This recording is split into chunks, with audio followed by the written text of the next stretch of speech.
justement foofu xam naa dinaa fi ñëw mais ci jamono ji ñuy wax ni discussion yi am na diggante Sénégal ak FMI foofu it ñi ngi doon xamle que ni les obligations du Sénégal ci wàllum dollar enregistré nag hausse bu gën a mag tey buñ koy xool ci juillet bi ñu jógeek fii li nga xamante ni moom mooy flambée bi mun nañu wax ni flambée des eurobonds tey jii la ñu gis ne am na ko suite tey ci annonce bi nga xamante ni def nañ ko également tey jii liñ ci xam ñu ne ca Londres kon la eurobond yi daal di yi war a jeex en 2031 dañoo jugee ca 2,41 pour atteindre 81,4 sur le dollar mu nekk nag chute rendement wu 12,39 tey pour cent loolu noonu naka lañ ko mën a expliquer. waaw niñ ko mën a expliquer rek c'est aussi simple que ça parce que ñun suñu économie suñu xam nga ñun dañu tàmm suñu demee banque bu ñu lebee rek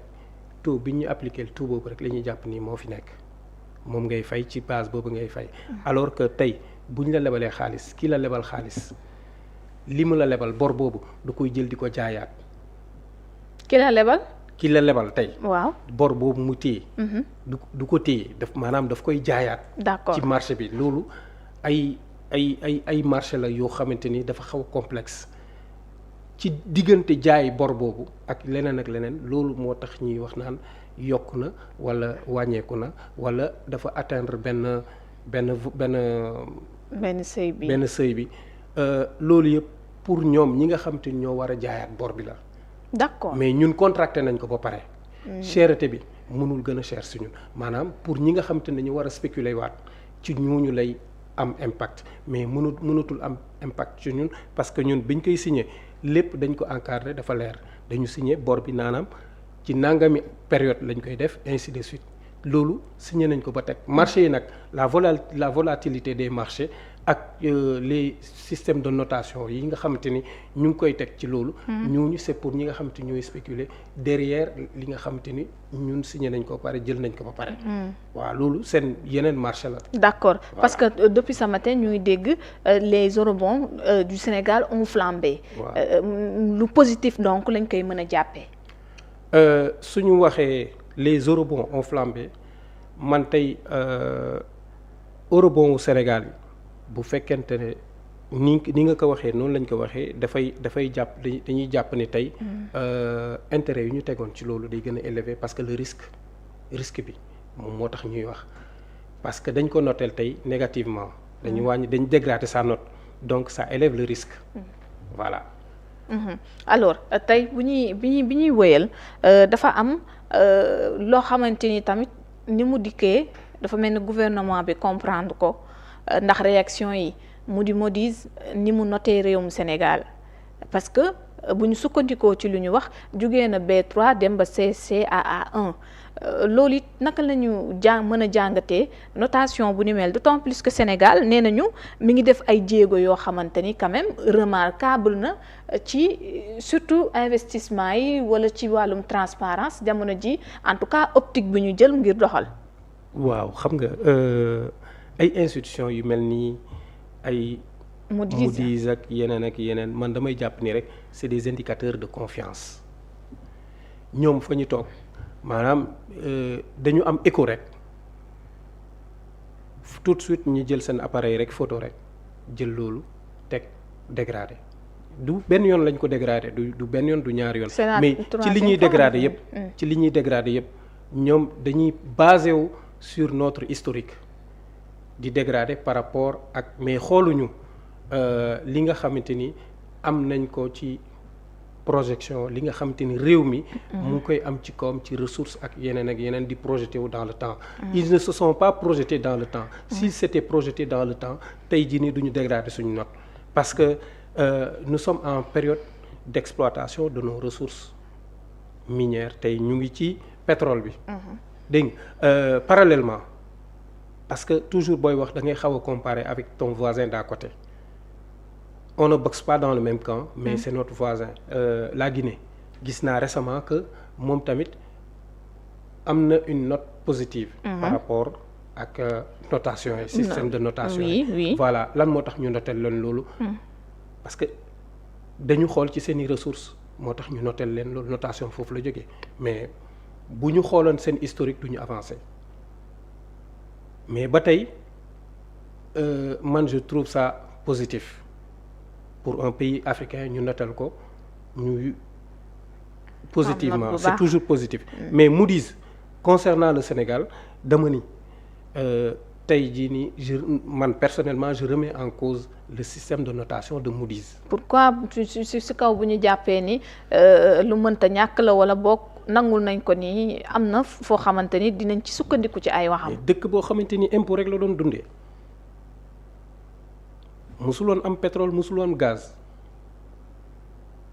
muy liggéey di liggéey système de notation di yéeg ba yegg si fii tey ñoom sur un coup de vent rek ñu commencé dégrader la note pourquoi te alors que ñun ñu ngi en pleine exploitation normalement suñu note dafa waroon yéeg parce que recettes yi dafa war a dugg on a le pétrole on a le gaz zircon am na fi ak yeneen de l'or et chaque fois rendement yi dañuy yokku te tey production de pétrole bi ñu ngi xaar sax mu gën a yokku chaque mois dafay yokk lu tax jëluñu loolu en compte mais on parle d'institutions de finance. Oui.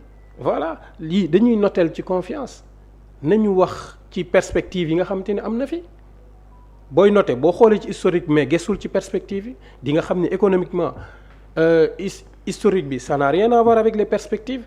Donc les perspectives devraient être meilleures. Donc Moody's sur toute la ligne. Moody's donc su ma la déggee sànniwul ga tey ci jéego yu gouvernement bi def mais par rapport ak dafay sukkandiku ci li nga xamante ni wees na. dama ni tey Moody's wala boog liñ fi fekk. dama ni tey Moody's dama leen di xoolee comme sénégalais rek ci wàllu politique rek la ñu wax ci wàllu politique rek la ñu xool mais nañu xool économiquement parlant li nga xamante ni Sénégal mu ngi koy doxal si wàllu exploitation des ressources te seeni compagnie ñoo fi nekk. C'est des compagnies étrangères de grandes compagnies ñoo fi nekk di exploiter di joxe les chiffres avec une transparence boo xamante ni amul fenn ñun defuñu exploitation comme ni ko yeneen dëkk yi doon defee gisoon nañu ay ñoom Congo nañ fi doon def liiroon nga Pascal Lissouba di exploiter pétrole te xamuloo ñaata nga am ci pétrole loolu amu fi ñun xam nañu li ñu am ci pétrole xam nañu li ñuy exploiter xam nañ ñaata baril la ñuy jaay par mois donc loolu yëpp ñu koy xaar ci dëkk boo xamante ni yow impôt rek la doon dundee fiscalité rek la doon dundee te li mu doon recouvrer sax ci wàllu impôt daanaka dafa néewoon trop mais du tere mu amoon note bu baax léegi ba tey mu ngi yokk pourcentage d'imposition bi ñu ngi koy yokk di ubbi yeneen niche fiscale pour yokk suñu koom-koom di yokk suñu am-am lu weesu loolu lu bokkul ak dara pétrole bi ñëw fi gaz bi te tey ñun comme nee nañu Russie fermé nañu les robinets à l'Union européenne mais tenez-vous bien bu ñu fermer les portes à la Russie c'est parce que les gens pensent pouvoir s'alimenter en gaz avec le gaz du Sénégal. Ah bon? Ah bien sûr dañu ko waxul mais nos autorités nañ ci taxaw ñu wax kan la ñuy jaay suñu gaz nañ ko wax mais loolu aussi dafay yokk confiance bi. Oui. nañu wax bu fekkente ni Union européenne lañ koy jaay. nañu taxaw di ko wax. Oui. parce que loolu ay indicateurs la yoo xamante ni tey dafa war a mën a. jëmmalaat suñu Sénégal ak économie. Oui. Voilà donc Moody's li muy wax est-ce que am na njëriñ yow mii may waxal ci plateau bi yow boo xoolee rek ci yi mu la jox nii rek war nga xam ni kon tey loolu noonu ku nekk war na ko mën a remettre en cause te aussi dafa jot ñun sénégalais ñu gëm suñu bopp parce que confiance foofu lay commencer quand on parle de confiance dans les marchés c'est parce que les sénégalais croient en eux-mêmes. loolu la nguur croient en leur système. même su fekkee dañuy négocier kii kuréel yu ñu war a lebal dafa am noo xamante ni moom la ñuy demee moo waral façon bi ñuy utee xaalis ñoom ñu gis réewum Sénégal soppi nañ ko entre temps même bu ñu recevoirul aide yi. Aïda Mbène man damay bëgg bu ñuy wax tamit ñi nga xamante ni dañ leen jiital wóolu leen bu ñu leen jiitalee nañ leen gëm te wóolu leen. ñoo fi nekk amul keneen. Sonko Diomaye ñoo fi nekk amul keneen ñu ngi woote pour ñu gëm suñu bopp. nañ leen gunge ci loolu. on se doit d'être solidaire à nos gouvernants ñoom mënuñu tracer jaar nii ñun ñuy tracer jaar nii donte nag am na loo xamante ni bokkuñu ko ci wàllu politique ñii jaar nañu ñii dañuy taxaw di opposé wu ñii dañuy taxaw di toxal loolu beneen affaire la mais bu dee tey dañu war a jàkkaarloog àdduna ñun Sénégal ñëpp dañu war a doon benn dànk te liñ ñuy waxal ci wàllu économie amu fa Moody's li mu noteel Sénégal tegu ko fenn te nag suñu économistes yi nañu génn ñu wax tey j'ai lu quelque part Magaye Gaye un économiste koo xamante ni un brillant économiste koo xamante ni il a travaillé dans des institutions internationales comme la BOAD mais ces gens-là xam nañu bu baax naka la ñuy noter nos pays africains mais tey la France moo ñu ëpp bor fuuf. oui boru France. Afrique bi yëpp ñu dajale ko France leen ëpp bor. n'empêche notation France duñu ko wax. dafa am. dañu koy nëbb. ah bon dañ leen wax maa ngi lire benn vidéo ñuy wax fii naan notation France duñu ko wax parce que ils ont peur d'affoler les marchés. kon là mën nañ jàpp ni Sénégal la ñuy tudd mais France foofu la situation est beaucoup plus catastrophique. man je dirais que su ma sañee dinaa wax fi il y a un certain racisme dans le système de notation il faut oser le dire. On peut noter un pays africain quand il pense que ça ne va pas ou bien il y a quelque chose qui ne va pas tout de suite sa note est dégradée. Les positions. Mais quand il s'agit d'un pays européen les gens prennent le temps de faire des études macroéconomiques pour pouvoir vraiment donner de vrais indicateurs. Mais quand il s'agit des Sénégalais ou bien d'un pays africain, c'est juste une photographie des clichés qu'on donne et puis voilà, ça permet de dégrader tout juste parce qu'il n'y a pas de gens capables de revenir et de défendre et de prendre position pour ce pays-là. Nous, dans notre pays, il y a des gens qui en sont capables.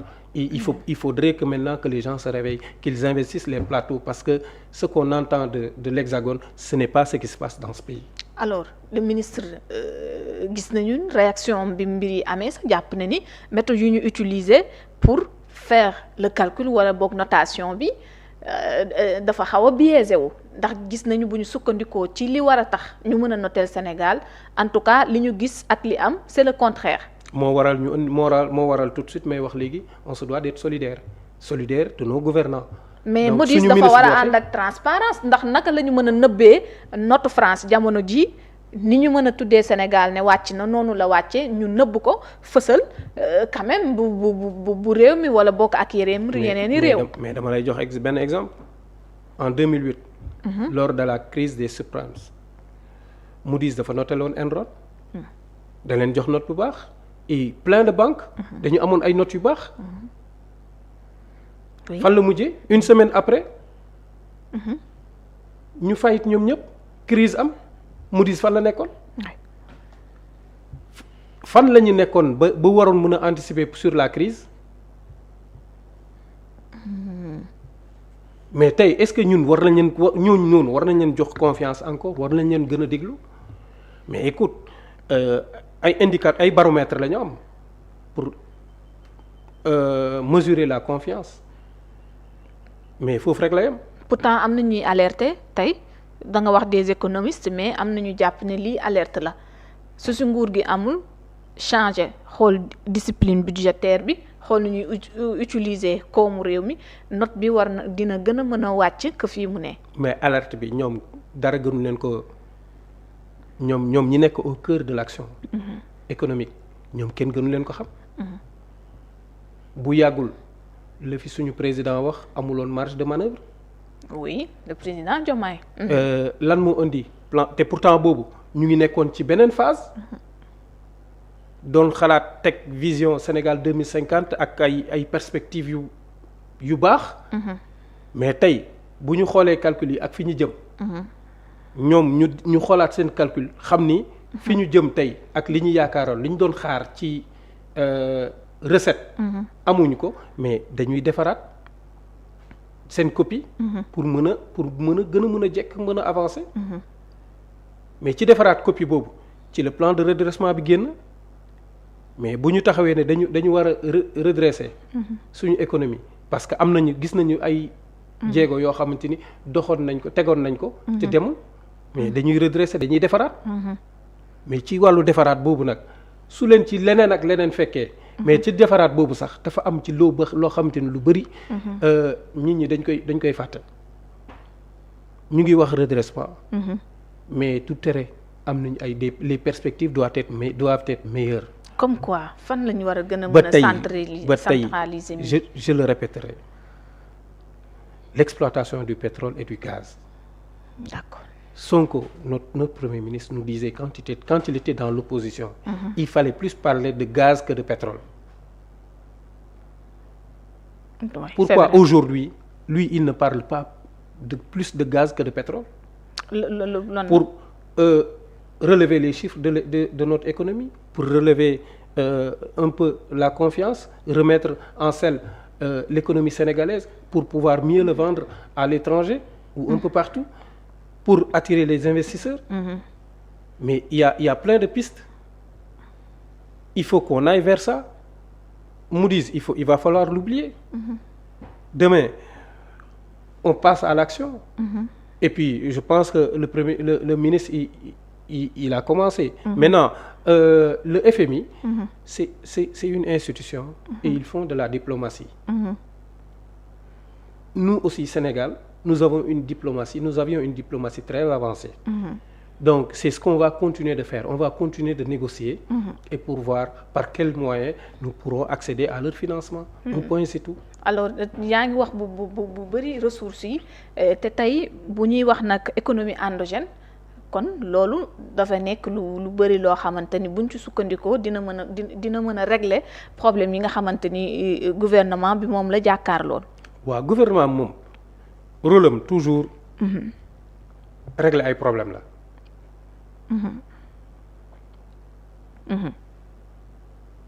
fu ñu sentir nii rek fii dafay metti rek. dañuy dem régler ko. te nag gouvernement Sénégal. dafa di gouvernement dëkk dañuy gouverner dëkk boo xamante ni. féppay metti moo tax ñoom du ñu nelaw. du ñu toog du ñu taxaw. parce que c'est une population très jeune. bu bëri soxla donc c'est normal que ñu soxla lu bëri. ñu soxla xaalis bu bëri. pour mën a financer suñu développement. ndegam France bu màgget bële muy konne di leb ba tey te ñoom dañu am une population vieille. oui en France. on te parlera jamais d'infrastructure wala leneen. quand il te parle de retraite. pourquoi il vous parle de retraite pourquoi on parle souvent de retraite c'est parce que c'est une population vieille fii les gens ne parlent même pas de retraite. Les gens parlent d'emploi. On se focalise sur les emplois. Quand on parle d'emploi, c'est pour les jeunes. Donc, nañu yërëm ndaw ñi nañu xalaat ndaw ñi. Notre système de notation yi ñooñu amuñu xol amuñu xel. li suñu amoon xol. dinañu xool ni que ñun Africains dañu am une population jeune. C'est une population qui a besoin d'être motivée. Est-ce que yaa ngi xool bu baax. su combat amee wala match am nga xool. foule bi fay génn nu ñu toll. kenn du ko mën a compter bi. kenn du ko mën a contenir. te li ci ëpp ci ñoom. jàppal ni 90% ci ñoom xëyuñu. loolu nañ koy xalaat. ci suñuy def. mais est-ce que du intérêt yi wala suñuy wax ci économie ak intérêt bu mu mënti doon ñun suñu intérêt lenn la mooy suñu industrialisation suñu création d'entreprise. naka la ñuy def tey ba entreprise yi nga xamante ni ñu ngi leen di créer. ñuy mën di fay impôt di contribuer. entreprise yi fi yàggoon nekk doon liggéey ñu xool naka la ñuy def ñu suqali leen. ñi nga xamante ni tey dañ nekk en perte de vitesse. ñu jàppale leen. ñi nga xamante ni tamit nërmal nañ ñu ngi en difficulté parce que la plupart des entreprises aujourd'hui sont en difficulté. tëj nañ ndax li fi jotoon a am. voilà donc ci loolu la ñu war a taxawaat. ubbiwaat les grands chantiers. ñaax suñu gouvernants yi ñu taxaw ci loolu ci nu mu gën a gaawee. parce que tey les entreprises souffrent foofu lañ toll ñun Sénégal. du ñu nekk nag di souffrir en silence. ñu ñëw bëgg a ñëw ci tegal leneen loo xamante ne amuñu xanaa dañu bëgg a rey suñu économie. mais duñu ko nangu, c'est pour ça qu'on doit être solidaire de nos gouvernants. tey jii monsieur Diémé booy xool également jéego